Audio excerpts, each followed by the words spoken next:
അഴിമതി മൂടിവെക്കാൻ സർക്കാർ പൈങ്കിളി കഥകളിൽ ജനങ്ങളെ കുടുക്കിയിടുന്നെന്ന് പ്രതിപക്ഷ നേതാവ് വി.ഡി. സതീശൻ. കേരളം ഞെട്ടുന്ന വാർത്തകൾ ഇനിയും പുറത്തുവരും.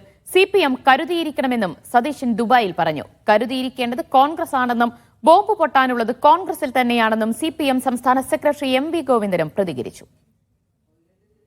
എന്തെല്ലാം കാര്യങ്ങൾ അതിൻ്റെ ഇടയിൽ വന്നു, ഒരുപാട് അഴിമതി കഥകളും വന്നു.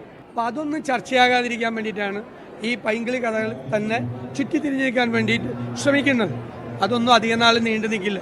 വീണ്ടും ജനങ്ങളുടെ മനസ്സാക്ഷിയുടെ കോടതിയിൽ ഈ ഗവൺമെന്റിനെ ഞങ്ങൾ വിചാരണ ചെയ്യുക തന്നെ ചെയ്യും. പൊട്ടുന്നത് മുഴുവൻ UDF-ലും കോൺഗ്രസിലുമാണ്. അതിനെയും പൊട്ടിക്കൊണ്ടിരിക്കും.